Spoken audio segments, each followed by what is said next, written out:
So hello guys, welcome back to my channel. So I'm here again at Toyota Pasong Tomo to do my second Walkaround series over here. So what I have for this episode is the 2023 Toyota Fortuner 2.4 4x2G variant. So this is the base model of the Fortuner variants here in the Philippines. And as you can see, being a base model, there's a lot of stuff being removed, but I don't mind it.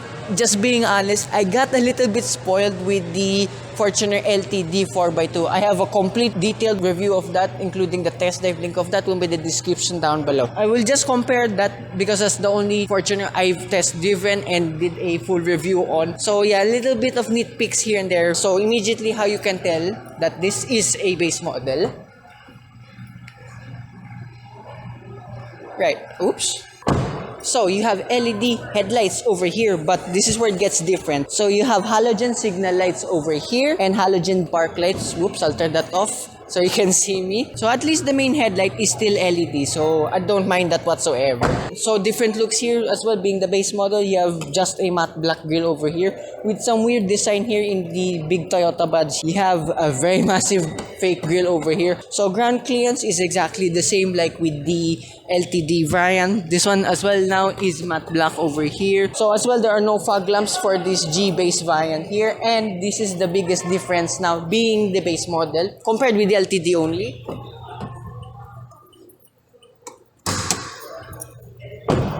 So open the hood up of this Fortuner G variant.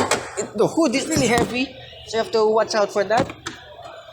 So powering this base model now, it's a 2.4-liter turbocharged 4-cylinder diesel engine that produces 150 horsepower and 400 Newton meters of torque. And like all automatic Fortuners, this one is mated to a 6-speed automatic transmission. And yet again, being the base model, this is the only variant that you can avail with a manual transmission. So being a manual person myself, this is probably the model I'll go for, along being the most affordable variant to here of the Fortuner lineup. So I'll get to the price later on. So being honest again with the LTD variant, a little bit spoiled with the power of that since that had 500 Newton meters of torque and 204 horsepower. I'm curious on how this will perform. And I know this one's a little bit lighter too, hence the absence of some of the tech in the interior. So on the side profile, you still get side steps surprisingly, and you have normal looking wheels. I think that's as well the same with the V variant. So here now at the rear of the Fortuner G, very weird, these are still LED and these are the pre-facelift Fortuner taillights. And comparing with the Fortuner taillights LTD, put it right here on the screen, yeah, they look really different. And you have a silver garnish over here now compared to the gloss black, or I don't know what the other Fortuner variants, just being honest, because this is the second time I've only reviewed a Fortuner. And as you can see on camera, there are no mudguards for the base variant. Then again, the aftermarket is there to support you. And then you have spoiler over here, and then a reverse camera, at least with this. So take note, this G variant does not have a 360-degree camera. But at least being a base model, because some PPVs or pickup trucks, that the base models don't have this at all. So good to know this Fortuner G has a reverse camera. Oh yeah, here's the other difference too. Oh come on.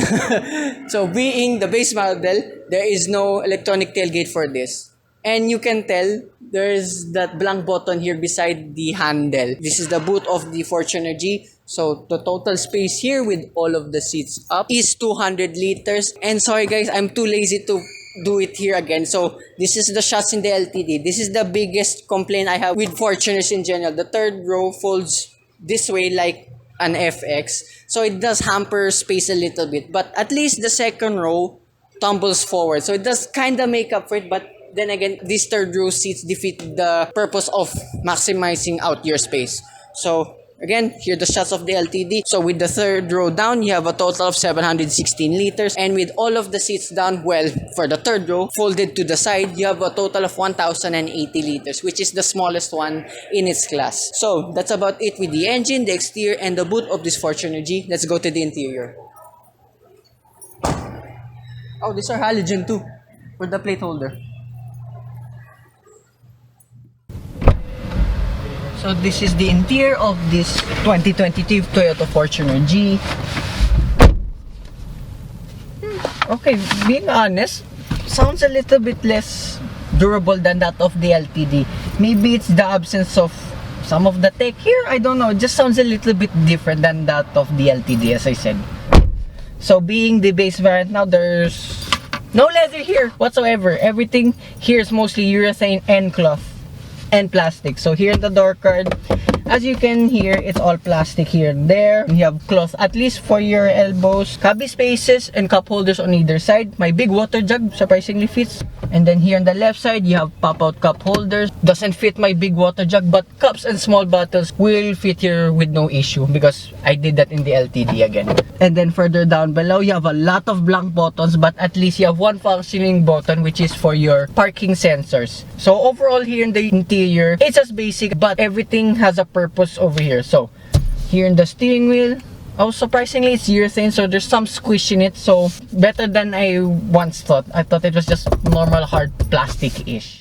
Despite being a base model, there is still telescopic for it. And then here on the left side, you have your phone connectivity buttons, and on the right side you have adjustments for the multi-information display in the instrument cluster, and some bits here for the infotainment system.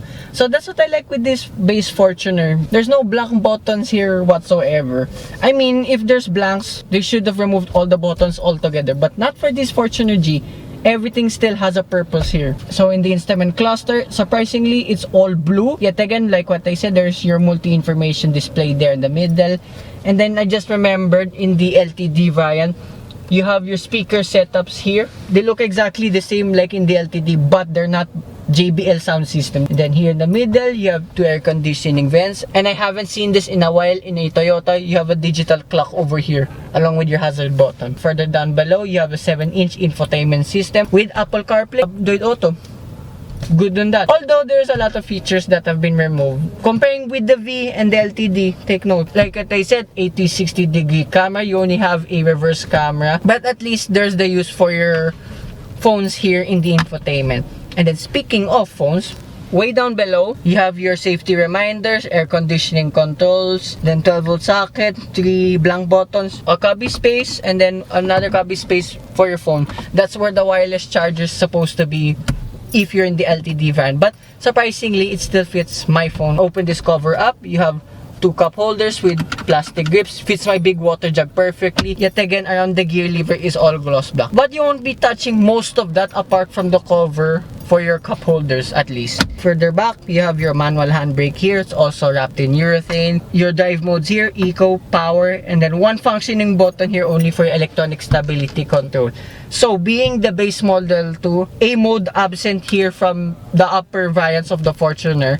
You don't have sport mode here. And then another surprise with this base G variant, you have the double glove box again. But sadly, you don't have an air vent here anymore. So if you're planning to cool stuff there, yeah, this G variant will be a little bit useless. So above here, you have your lights, sunglasses holder, visor. Okay, doesn't extend. You have a ticket clip holder. There's a cutout over here where your lights are supposed to be. I remember these were present in the LTD. Seats look very familiar. I remember this look exactly like in the Innova. Nice design though, and surprisingly there's some bolstering to it, so kinda gives you a little bit of a sporty feel when you're driving this Fortuner. And speaking of Fortuner, like the LTD, you have a commanding view all around. No issues with visibility. I mean, apart from the rear, as you can see. Yeah, I did notice too that the headrest blocks the corner window. I mean here, as you can see, it's blocking perfectly the corner window. So that could be a little bit of an issue. But at least the rear window is perfect. No issues looking from behind, from your rearview mirror, up to there to the window.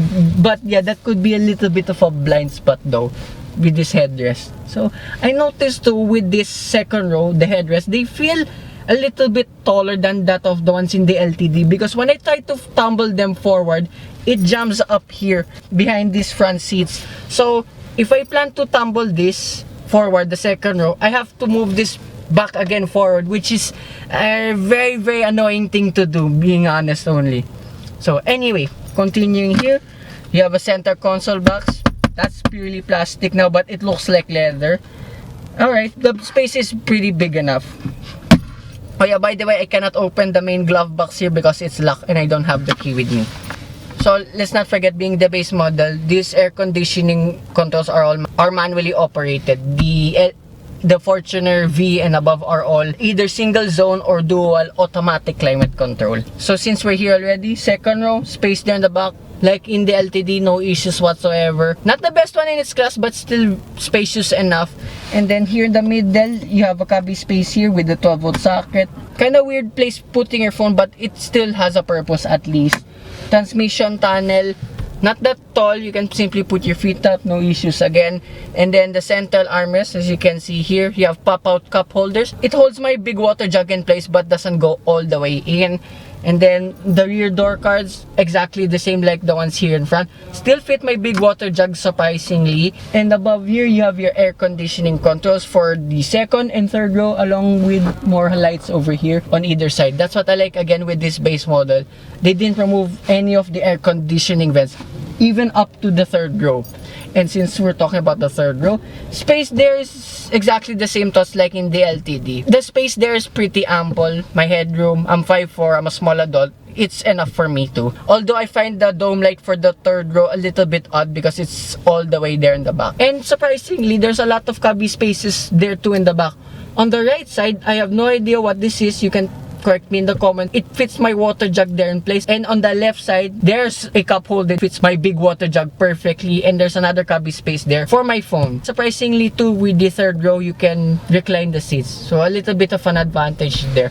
Little nitpick only with the headrest. They're a little bit harder than usual and are like this. So kind of hurting my neck a bit if you're planning to drive this on a long trip. So yeah, that's about here with this Toyota Fortuner G. So the price for this automatic variant costs 1,828,000 pesos. So is it worth it?